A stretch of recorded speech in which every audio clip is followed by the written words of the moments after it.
Lisa, while you were away, I brought in my parents' stuff into our house. What does that mean? While I was on a trip, Brian moved his parents' moving boxes into our house without asking. In addition to that, I received unbelievable treatment from Brian. Don't come back home, LOL.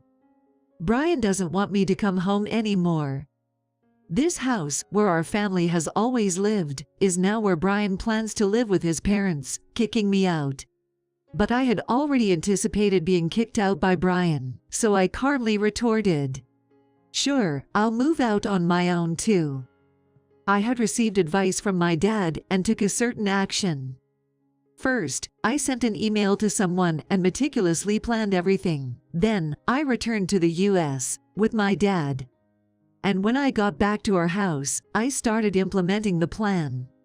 Brian, who had been complacently thinking he could live with his parents, was taken aback by this unexpected turn of events. Actually, the plan I made with my dad was, LOL. My name is Lisa. I'm a 45-year-old dietitian working in a hospital. Originally, I was supposed to take over my father's business. But my love for cooking, inherited from my mother, led me to become a dietitian. However, my beloved mother passed away before I graduated from college.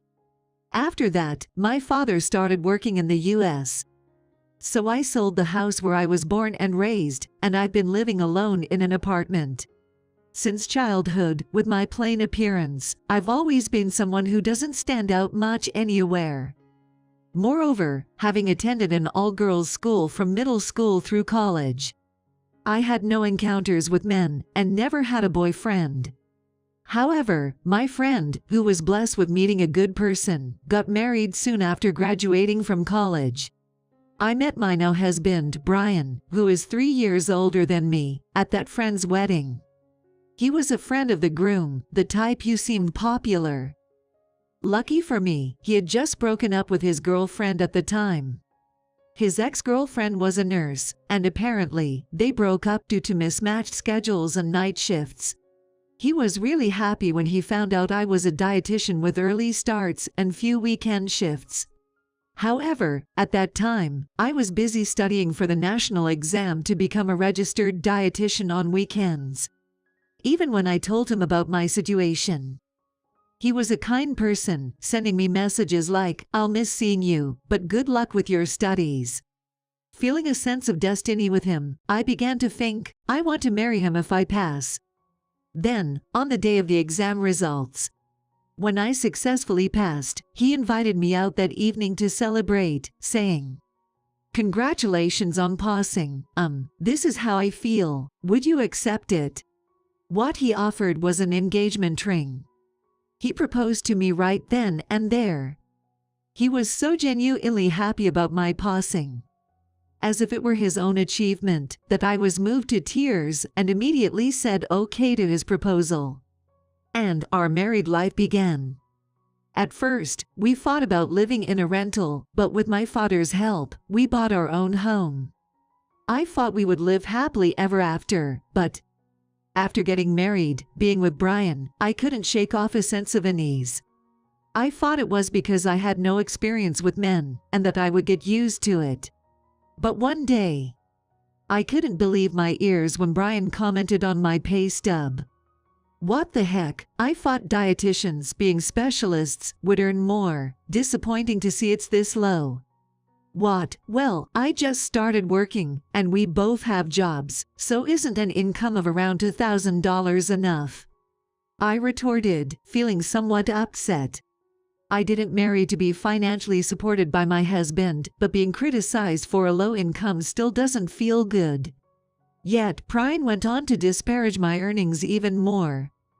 Seriously, I feel deceived. If I had known about this low income, I would have asked before getting married. A nurse would have been earning more.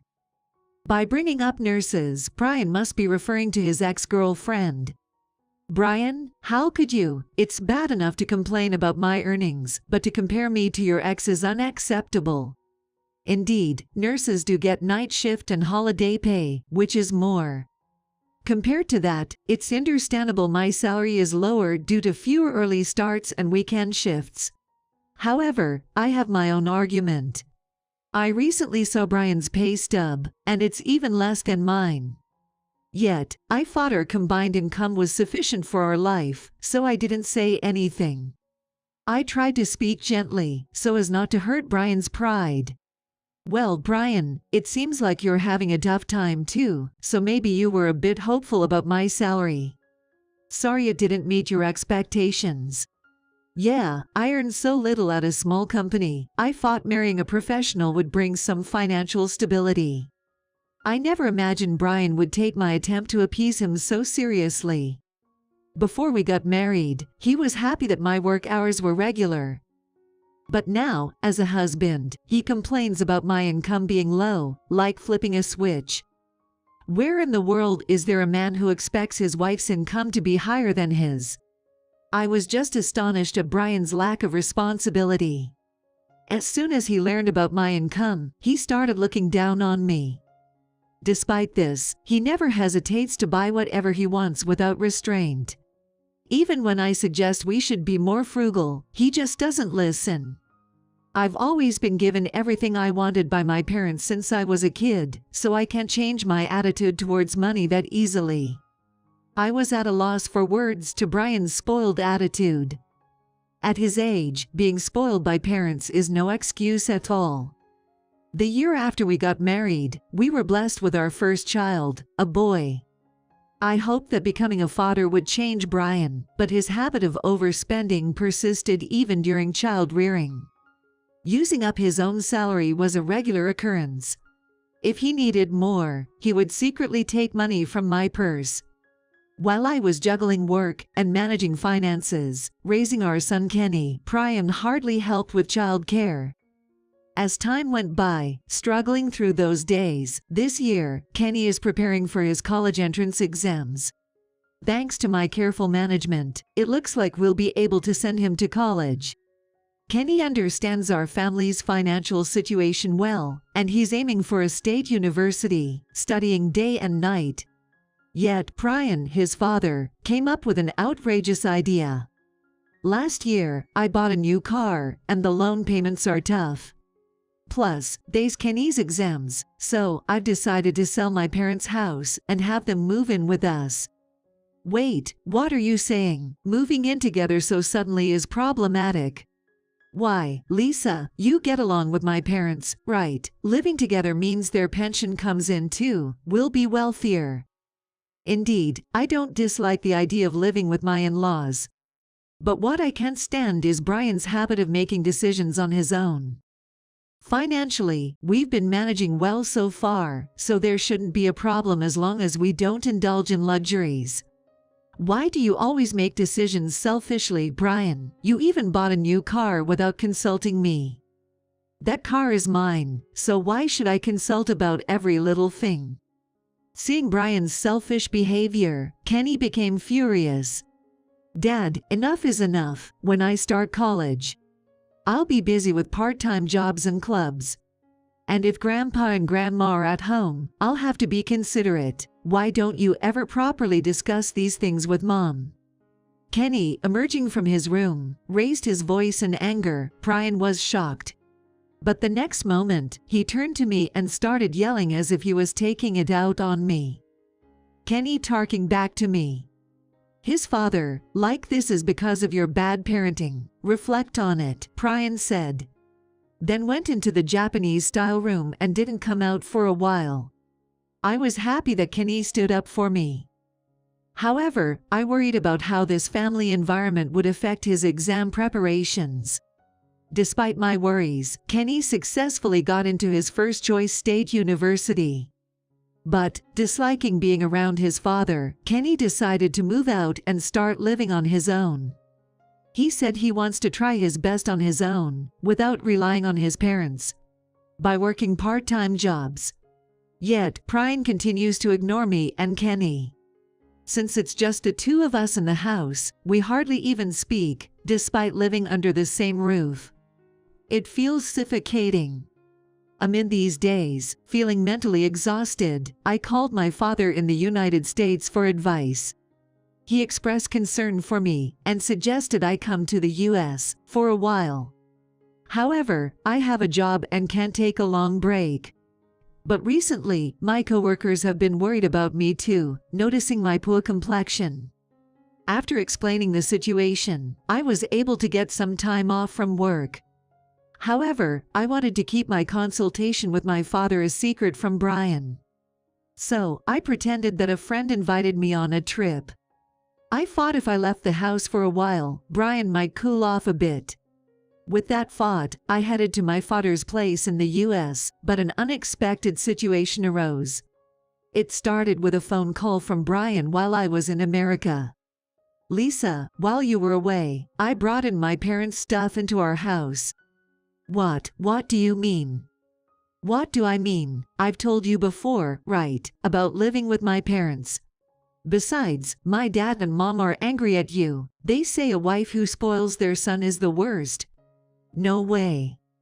I couldn't believe what Brian was saying.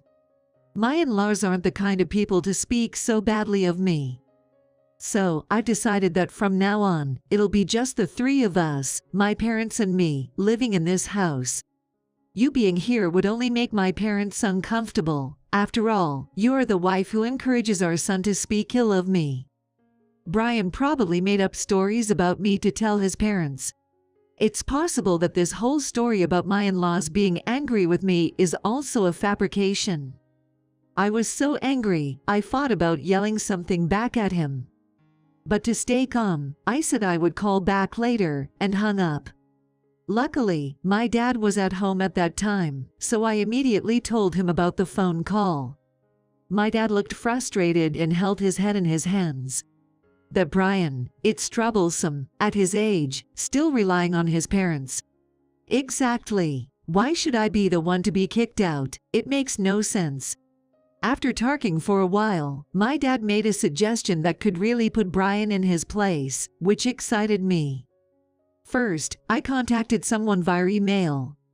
Then called Brian's cell phone. "Brian, I think talking over the phone won't solve anything. Let's have a discussion when I return from my trip." While I tried to sound calm, Brian replied with a slight laugh in his voice. "Don't bother coming back home, lol." Just as my father advised, Brian clearly doesn't want me to return home anymore. Already anticipating this response, I quickly retorted, "Sure, I'll move out on my own too." Huh. Perhaps surprised by my unexpected reply, Brian sounded taken aback. However, thinking I was just bluffing, he quickly responded with a laugh. "Hada, move out. Where do you think you're going? You don't have anywhere to go." "Oh, I'm already at that place." "What are you talking about? You're traveling with friends. Wait, you're not with some guy, are you?" Now that he seemed to misunderstand that I was with a romantic partner, I decided it was time to reveal the truth.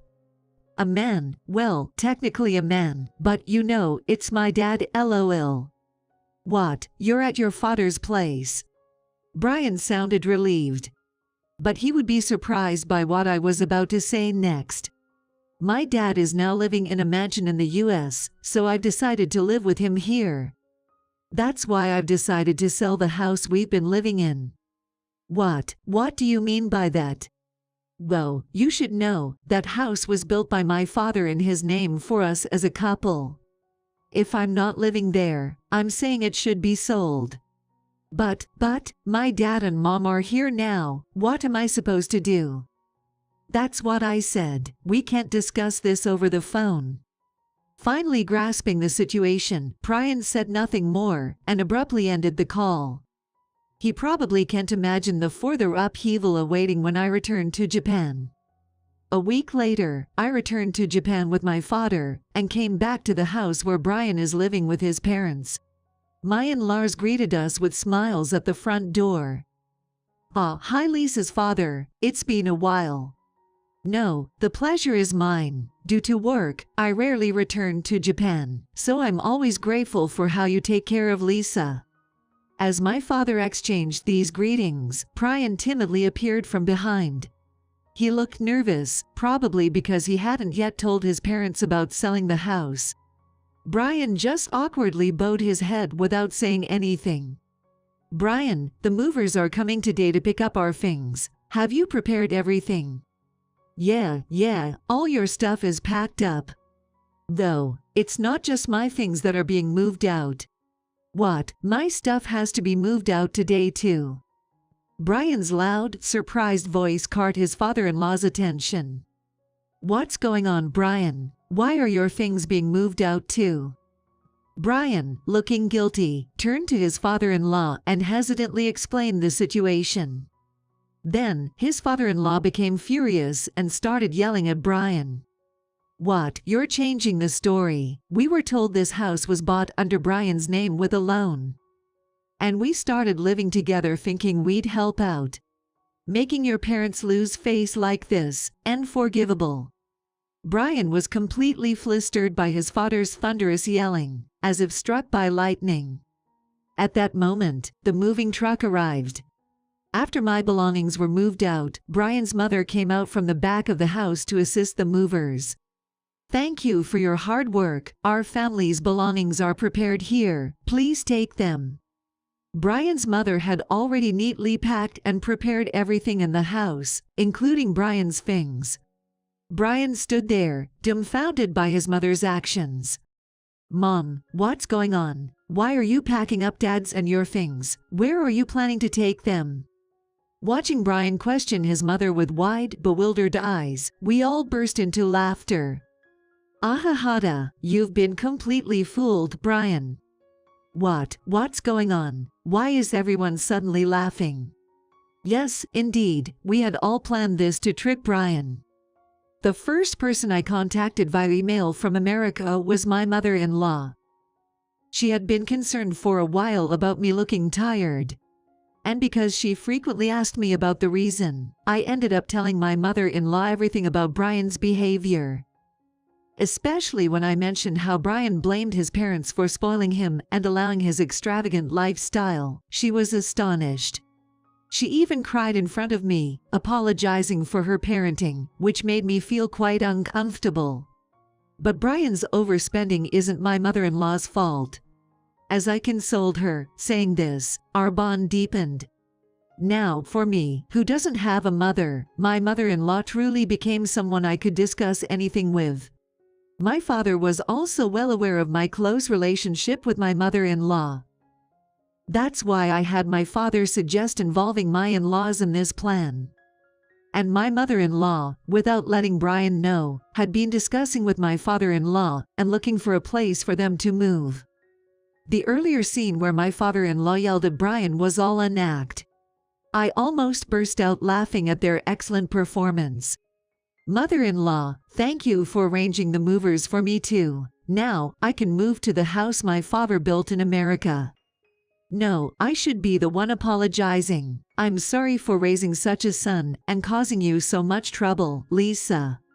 "Mother-in-law, remember, we agreed not to say that." My mother-in-law and I laughed together at this. Brian, seemingly unaware of how close I was with his parents, stood there with a dumbfounded expression. "Mom, where are we moving to now? You said our family home is already sold." "We've already arranged a new place to live," my mother-in-law replied. Brian's face relaxed at her words. But his relief was short-lived, as he would soon find out. Is that so? I worried for nothing. Then I'll just go there too." "What are you talking about? That's a senior living apartment for your dad and me." "Brian, you're not a child anymore. Find your own place to live." Brian's face went pale as soon as his mother said this. "That's impossible. I don't even have money for moving, let alone finding a new place." Yes, Brian had squandered his salary on hobbies and entertainment, leaving him with no savings. Now, no matter how much he struggles, it's his own doing. Desperate, Brian looked at me with pleading eyes. I have a pretty good idea of what he's about to say. By the way, Lisa, your dad built quite a big house in America, right? I had no idea you were from such a well-off family. Hey, I promise to listen to everything you say from now on, so can you take me to that house? Suddenly speaking to me in a gentle voice, he was obviously trying to rely on me again. There was no way I was going to give in to such sweet talk, so I firmly stated my position. All this time, I've been deceived by your occasional kind words. But I can't forgive you anymore. You hardly contribute to our living expenses, and just keep having fun. I don't want to be your wife anymore. I discussed it with Kenny on the phone yesterday, and we've decided to get a divorce. He also thinks it's for the best. I poured out all the words I had been holding back in my heart. I felt incredibly relieved. My in-laws also nodded deeply, as if agreeing that it was the best decision. What am I supposed to do now?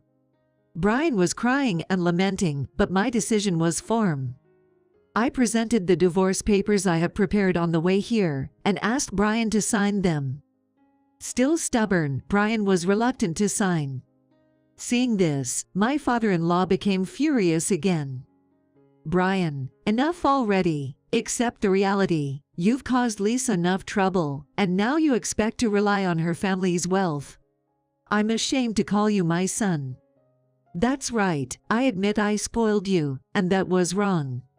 But Brian, you're a grown man now. Stop being so selfish and start living on your own strength. Persuaded by his wise parents, Brian shed big tears. What the heck, even Dad and Mom, do I have no allies left here? Murmuring this, Brian signed the divorce papers. He then completed the procedures to store his belongings in a storage room and left the house alone. Feeling betrayed by the parents he thought were his allies, he seemed deeply shocked. But his parents, with heavy hearts, had to cut ties with Brian for his own good. And it wasn't just his parents. I also promised Brian that he would never see Kenny again. This was a strong request from Kenny himself. Kenny had grown to resent Brian, who never did anything fatherly for him since he was a child.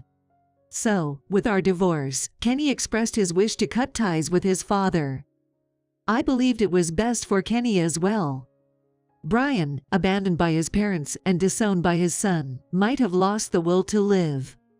Having lost everything, Brian spent some time living in capsule hotels and internet cafes. After receiving his salary, Brian was able to move into an apartment to live by himself. When we divorced, I gave him some money from our joint assets. This was mainly to avoid him asking for money later, since I am better off financially. Essentially, it was a severance payment.